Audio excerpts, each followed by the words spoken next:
Ladies and gentlemen, welcome back to the channel. My name is Matthew, and without cursing or anything, holy this episode was so good. Oh my gosh, I will wait till the end to rate it, y'all, but this is one of the best episodes of the show overall. Before I get into the review, I just wanted to thank all of you again so much for the support.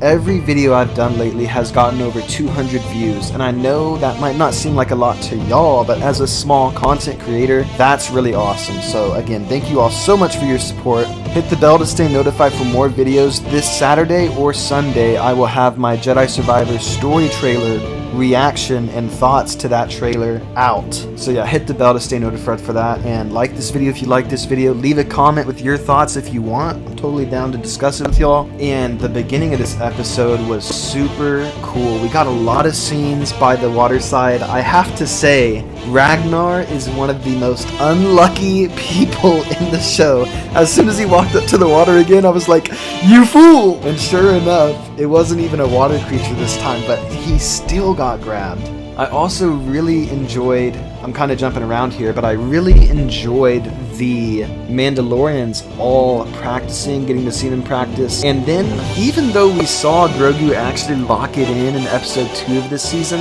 when Mando was actually telling him to genuinely challenge this kid, which ended up being Ragnar, I was like, I still ended up being like, I don't know if that's a good idea. And then Mando didn't falter at all. He was like, Grogu, I believe in you. I know what you can do, and you can trust these people. Show them. And Grogu showed them, and he beat Ragnar in a one-on-one challenge. That was so cool. And then, of course, we see Ragnar taken off by the creature, and Grogu stays behind with the armorer. Now, this was even like one of the best parts of the episode. Grogu gets flashbacks of Order 66, watching the armorer's forge going up and down while she's crafting his chest plate. That flashback, I thought it was going to be short like the others, but it wasn't. It was long. It was like 8 minutes, 9 minutes at least. And the actor looked so familiar. When the 4 Jedi were saying, get him to Kerrigan, and then the elevator opened, the actor, for a split second, I was like, Mace? And then I was like, no, clearly, that's not Mace. But he still looked familiar. And the reason it looks familiar is that is Ahmed Best, who played Jar Jar Binks in all 3 prequel trilogy movies. That's why he looked so familiar. And if y'all weren't aware, this is very sad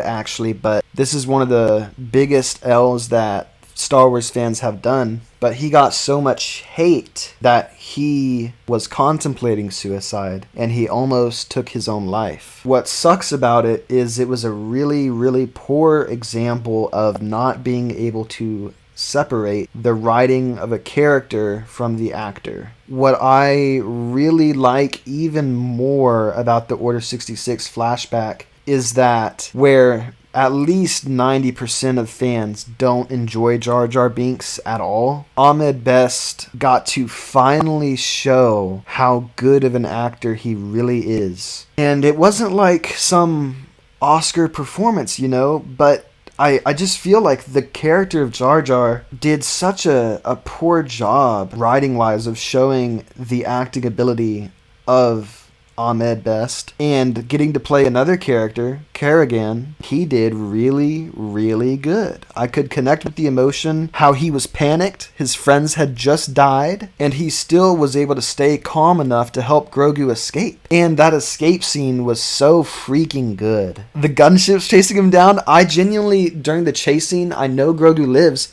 but I was holding my breath. I was like, oh no! Man, I believe, so this ship is a Naboo royalty starship. So I believe these are Naboo royal guards. So in a way, I guess you could say off screen, now it's canon that Kerrigan was good friends with Senator Amidala or Captain Typho from the Phantom Menace, and they were able to help him escape somehow. But I mean, Padme would have been at her quarters on Coruscant during Order 66, and she didn't know what was happening yet. We see her crying because she knows or feels Anakin's pain, Anakin's fall to the dark side, but I don't think that Padme could have organized that. I don't think she would have had the foresight to. Even though she's a great character, I don't see how she would have even known to have that ship there. So that had to be organized with someone else. But all in all, it's a great scene, and Carrie-Anne actually escapes, so it makes me think we're going to get more flashbacks eventually, because we still don't see how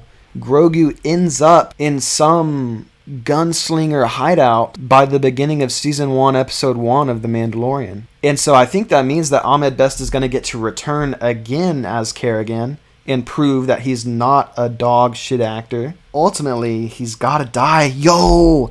Okay, another thing is, I just thought of this. A bunch of bigger Star Wars creators, with not having the answer of how Grogu escaped, some of the biggest Star Wars channels on YouTube have said, it must be Anakin coming out of Darth Vader, some of his light side still existing, proving he's Anakin at the same time. And I'm just like, what? What are you talking about, dog? Because this is fully Darth Vader that's assaulting the temple. You can even look it up on YouTube, and a lot of the scenes of Order 66 will say, titled Anakin storming the temple, whatever. But it is not.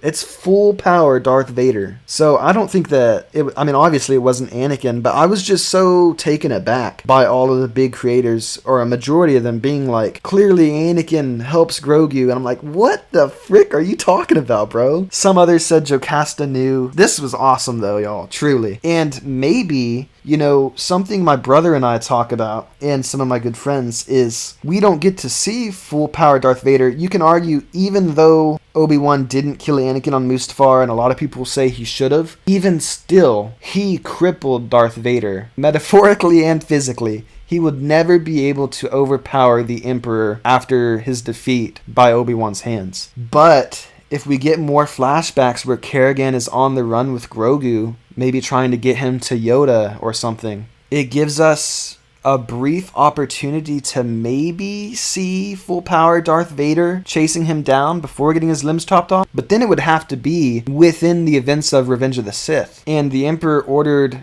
Darth Vader to go kill the Separatist leaders on Mustafar after wiping out the Jedi at the temple. So maybe I just defeated my own argument. And then we get more scenes of the Mandalorians. There's 7 of them. Din, Bo-Katan, Paz Vizsla, and 4 of his friends are tracking down Ragnar and the bird bat alien man thing creature. I was wondering going into these episodes if Bo-Katan was just using the Mandalorians to try to get, be a leader and get her own, somehow become the leader. But it really does seem like she's just happy to belong. And I was also concerned that Paz Vizsla hates the Mandalorian and is jealous of him, especially with, we find out that Ragnar is Paz's son. Mando's son, arguably, just beat Paz's son. So I felt like there would be some harbored hatred there. He gives Bo-Katan the honor of sitting by the fire, since she's the war party leader. Then as they scale the cliffside, they get to the top, and Paz starts real quickly, without being cautious, going through the nest, and they tell him to slow down, and he reveals that Ragnar is his son. And as soon as he said that, why I'm going to rate this episode so high is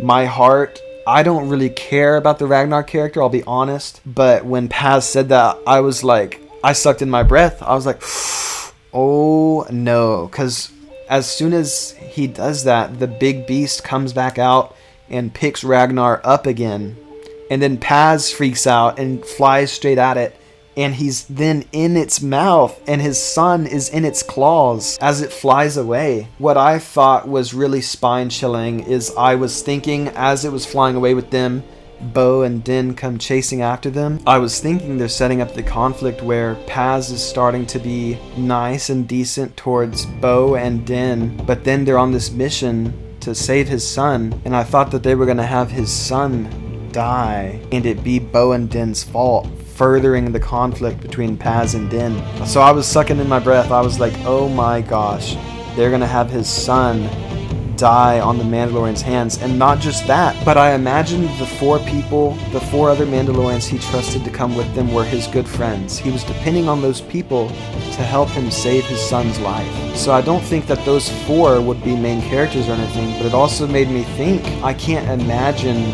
one day some of my best friends in life, their son being with me. Just imagine your friend's son dying on your hands. I thought that Carl Weathers, who directed this episode, was going for the vibe of not only is it Din and Bo's fault directing Paz's anger towards them, but also that his best friends failed to save his son too. I think that would have been a really interesting direction to go, but I can't lie, the way they went with it too, of Din saving Ragnar and gaining Paz's trust, getting rid of the entire chance of there being conflict between them, and the creature falling into the water and getting eaten like the Indominus Rex during Jurassic World, that was freaking epic. So ladies and gentlemen, because of the dual Foundling chase, and because every single scene in this episode throws the main story of this season forwards, I am going to give this episode the highest rating I've given any season 3 episode so far. For me, this episode is a 9.5 out of 10. I really do like the changes that John and Dave made for this season, because so far, all 4 episodes have thrown the main storyline forward. Not one has been a side quest. And I do think that some of the side quest stuff in season 2 and 1 are some of the most memorable and cool and badass things that Mando does. Like season 2 episode 2 with all of those alien spiders chasing Mando down. That was badass, even though it was absolutely a side quest episode. But yeah, y'all, 9.5 out of 10. I love this episode. I'm probably going to rewatch it in a couple days. I have 2 exams coming up, which is an L. But yeah, I'll have another video out this Saturday or Sunday. Hit the bell to stay notified for that. Like this video if you like the video. Sub to the channel if you want more Star Wars content. I'll be doing a Jedi Survivor playthrough at the beginning of May. Thanks for all y'all's support so far. I'll see you on the next one. Peace out.